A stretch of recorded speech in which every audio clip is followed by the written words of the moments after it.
more of the best budget gear that I've ever played.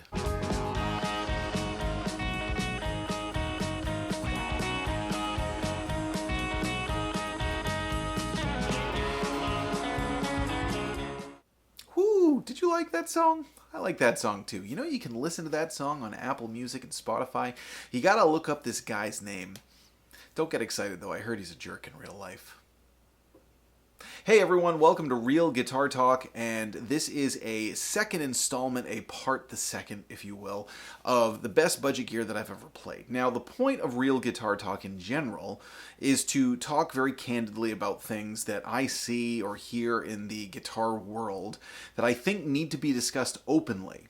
Unfortunately, most of the time that lends itself to I don't want to say they're overly negative, but there can be a combative element to it. A lot of times it's taking on guitarist platitudes or, ideas and trends that I think are kind of wrong, that are sort of, sweeping people away and things. And that was really the intention, for the most part, of the series. But also, talking about gear is a lot of fun. And last week when I did the best budget gear that I've ever played, it was just a blast, kind of chatting and seeing people's comments about what's the best budget gear they've ever played. A lot of stuff on the list that everyone liked.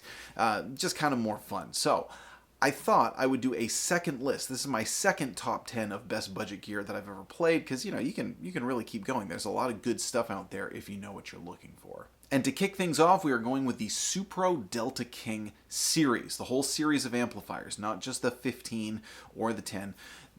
Really great amplifiers at a reasonable price that can do a lot. Now, many of you might have expected me to pick the Blues Junior, and the Blues Juniors, I love Blues Juniors. I have a soft spot in my heart for them, but they're more expensive and less versatile. The Supro series sound great. There are a lot of different ways you can dial it in. There are a lot of different functions that you can use with it. The previous series called the Blues King was really cool. Also, the Delta King series, just absolutely phenomenal. A very reasonable price in today's market, and a lot that you can do with them. And at number 9, following up with one of my picks last week, which was the Boss Super Overdrive, now we have the Boss Blues Driver. It's still a very reasonably priced pedal. It's an absolute modern classic, and it's one that you can just do a billion things with. Obviously, there are a lot of modded ones out there, but don't sleep on the stock one.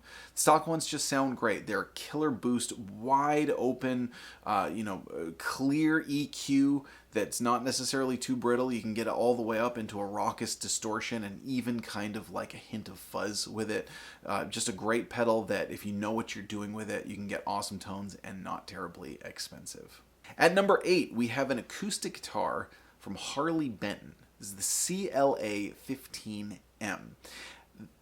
I'm not overly blown away by Harley Benton guitars. I know they have a very devoted following, and I think they're really solid for the money. But part of it is the hype. The hype of them, I've always kind of been like, all right, they're fine, but they're not like, Well, this one really was. This was a really great acoustic guitar. I actually had one, and I even did a recording session with it when I was working on a song with somebody, and it just played beautifully, sounded beautifully, played as good as a guitar that costs 3-4 times as much easily. Really, really high quality guitar. That was probably the best thing from Harley Benton that I've ever played, and I have played a bunch of them. At number 7, another budget-friendly tube amp from a big company, the Vox AC10. Also have kind of a love-hate relationship with Vox. If you follow my channel, you probably know this. The Vox AC10, I think, is one of the best bangs for the buck that they make.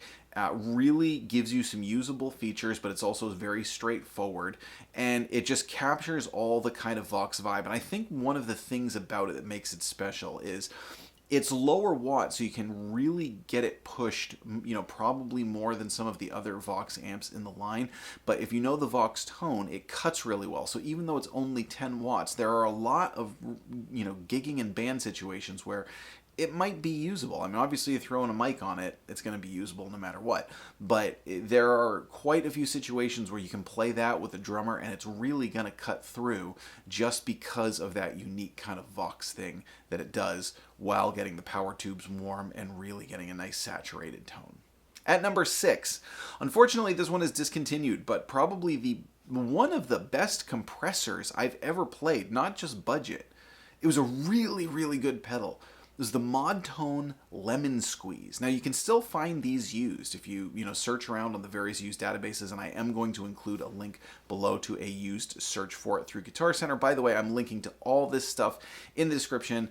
You know the drill. If you're interested in any of this gear, do your shopping through the links below, and that will support my channel, give me commission, no extra cost to you, and it gives you a chance to check out some of this cool budget gear in the meantime. So I am going to connect a link to a used search for this, which hopefully will bring up some results. But the Modtone Lemon Squeeze was just an awesome compressor. Modtone in general were a pretty good company. I don't believe the company is still in business, and many of their affiliates, they were under a larger audio conglomerate, and I think the whole thing might have gone under. You can check me on that.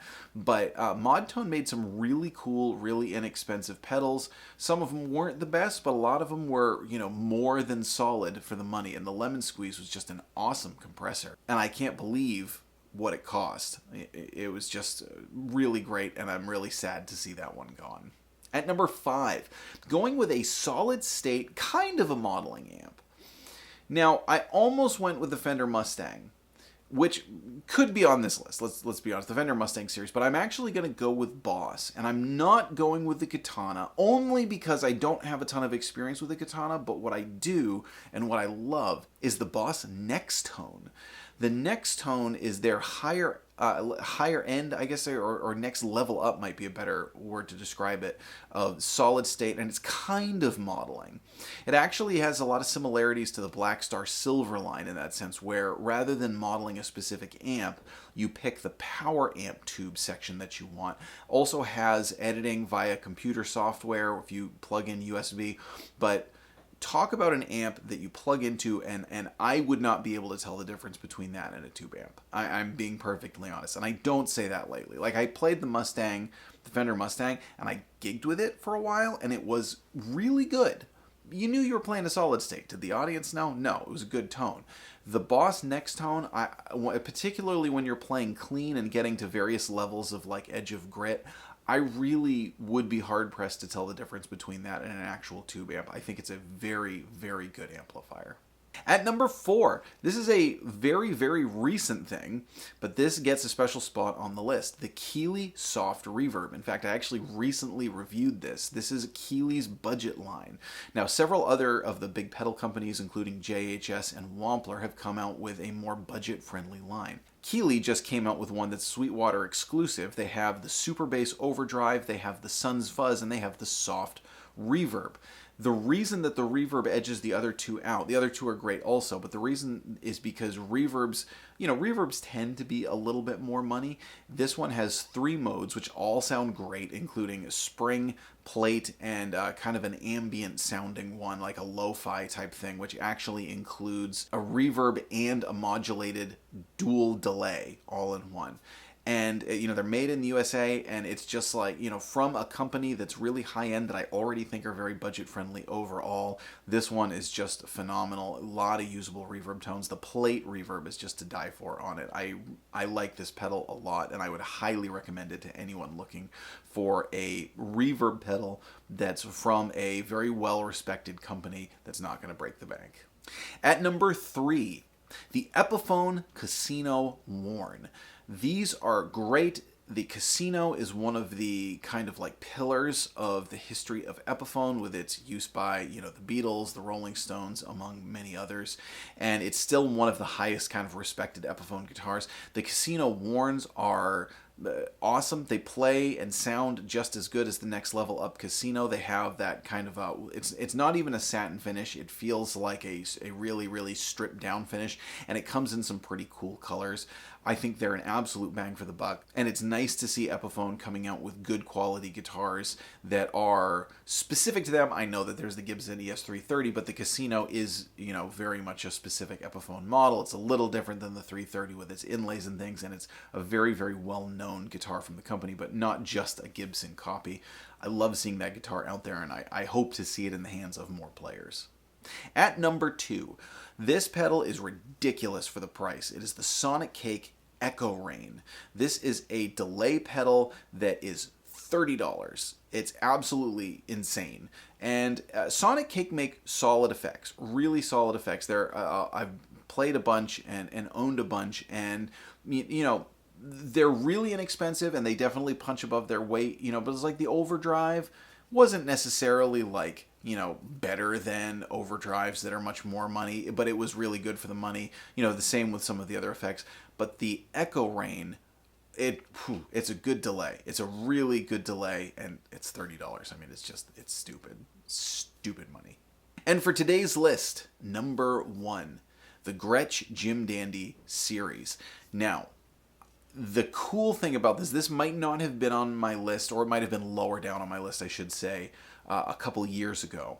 But Gretsch has extended the Jim Dandy series. Now, originally, you had their little parlor-style guitar, which is a cool guitar and really fun and owns what it is, and I've done a lot of videos on that, so I'm not going to go into it crazy. But it's very specialized. It's like you have to want that sort of like little catalog-style parlor guitar sound, which sounds very, very thin and tinny. Again, it is what it is, and it's great for what it is, and it lives up to what it is.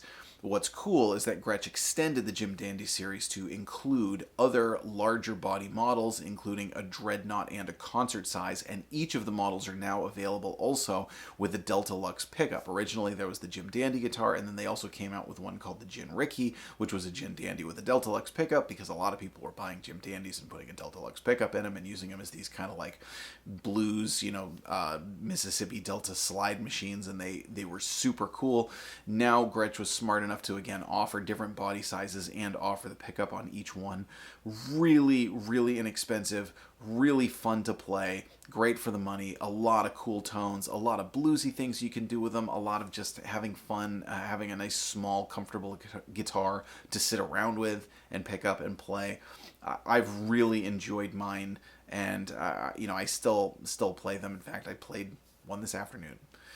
So that is my second list for the best budget gear that I have ever played. Again, if you're interested in any of this stuff or any other shopping that you have to do guitar-wise, make sure you hit those affiliate links below. Let us know in the comments, what do you think of my list? What would you have on your best budget gear list? What's the best budget gear you've ever played? I'm Jack Fossett. Remember to like, share, and subscribe, and we'll see you next time.